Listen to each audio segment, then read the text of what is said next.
Թուրքիայի նախագահ Ռեջեփ Թայիփ Էրդողանը Աստանայում Ղազախստանի նախագահ Կասիմ Ժոմարտ Տոկաևի հետ հանդիպումից հետո հայտարարել է, որ քննարկել են էներգետիկ ոլորտում համագործակցության լայն հնարավորություններ, ածխաջրածնային հանքավայրերի մշակումից մինչև օգտակար հանածոների փոխադրում։ Նա նաև խոսել է էներգետիկ անվտանգության հիմքերի ամրապնդման եւ էներգիայի աղբյուրների դիվերսիֆիկացման մասին։ Մենք ցանկանում ենք, որպեսզի մեր երկրի տարածքով Ղազախստանից նավթի մեծ ծավալներ հասնեն համաշխարհային շուկաներ։ Մենք աշխատում ենք Կասպից ծովով անցնող միջին միջանցքի վերակենդանացման ուղղությամբ ինտեգրելով մեր երկաթուղային կապերը, նավահանգստային ենթակառուցվածքները եւ թվային մաքսային համակարգերը։ Մեր նպատակը ոչ միայն մեր երկրներն էլ ավելի մերձեցնելն է, այլև եվրասիական տարածաշրջանի համար համաշխարհային տնտեսությունում ավելի մրցունակ դիրք ապահովելը, հայտարարել է Էրդողանը։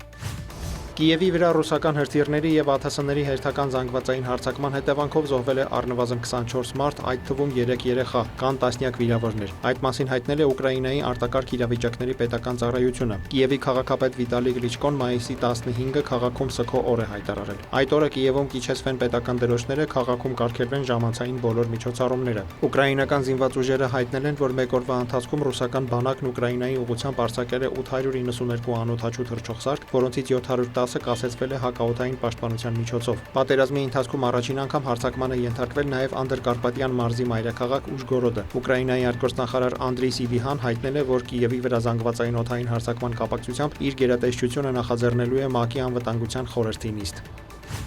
Ռուսաստանը եւ Ուկրաինան իրականացրել են 205-205-ի դիմաց ձևաչափով ռազմագերիների փոխանակում։ Այդ մասին հայտարարել է Ռուսաստանի պաշտպանության նախարարությունը։ Ռազմական գերատեսչությունը հավելել է, որ մարդասիրական բնույթի միջնորդություն է ցուցաբերել Արաբական Միացյալ Էմիրությունները։ Ռուսաստանցի զինծառայողները գտնվում են Բելարուսում, որտեղ ստանում են հոգեբանական եւ բժշկական օգնություն։ Ավելի ուշ նրանք կտեղափոխվեն Ռուսաստան բուժման եւ վերականգնման համար։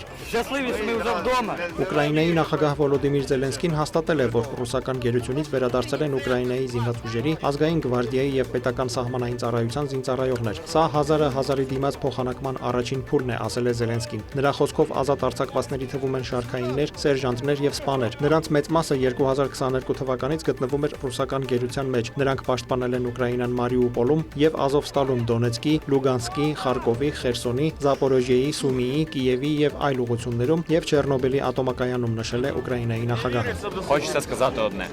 Коханечка, я вже вдома. Չինաստանի նախագահ Սի Ցինփինը մայիսի 15-ին փակ հանդիպում է անցկացրել պետական այցով երկիր այցելած Միացյալ Նահանգների նախագահ Դոնալդ Թրամփի հետ։ Սին դրական է գնահատել ամերիկյան կողմի հետ շփումները։ Այցը պատմական է։ Միասին մենք հաստատեցինք Չինաստան-ԱՄՆ կառուցողական, ռազմավարական եւ կայուն հարաբերություններ ունենալու դիրքորոշումը, ասել է Չինաստանի նախագահը։ Նա հայտարարել է, որ Թրամփի հետ բանակցությունների արդյունքում կարևոր փոխըմբռնման են հասել կայուն տնտեսական եւ առևտրային կապերը պահպանելու, տարբեր ոլորտներում համագործակցությունն ընդլայնելու եւ միմյանց մտահոգությունները պատշաճ կերպով լուծելու վերաբերյալ։ Չինաստանի առաջնորդը կարևորել է բանակցություններում ձեռք բերված կոնսենսուսը պահպանելն ու հարաբերությունները ճիշտ ուղու վրա պահելը։ Դոնալդ Թրամփը Սի Ցինփինի հետ հանդիպումից հետո հայտարարել է, որ այդ երկիրը կարող է սկսել նավթ գնել Միացյալ Նահանգներից։ Սին ասել է, որ նրան դուր է գալիս այդ միտքը։ Կարծում եմ, դա տեղի կունենա։ Մենք չինական նավերն ուղարկելու ենք Տեխաս, Լուիզիանա եւ Ալյասկա, ասել է Թրամփը։ Հնարավոր գործարքի մասին այլ մանրամասներ հայտնի չեն։ Թրամփը նաեւ հայտարարել է, որ Չինաստանի նախագահը համաձայնել է գնել 200 Boeing ինքնաթիռ։ Մայիսի 13-ից 15-ը Չինաստան կատարած պետական այցի շրջանակում նրան ուղեկցել են ամերիկացի խոշոր գործարարներ, այդ թվում Boeing-ի ղեկավար եւ նախագահ Քելի Օրտբերգը։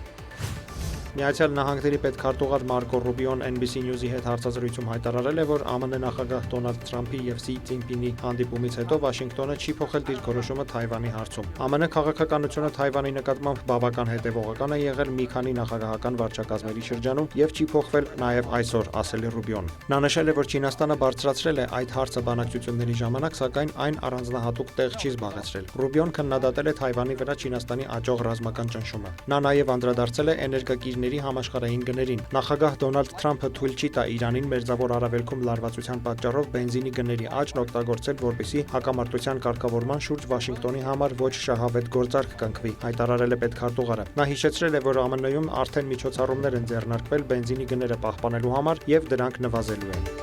Դավիթ Մուրադյան, լուրեր։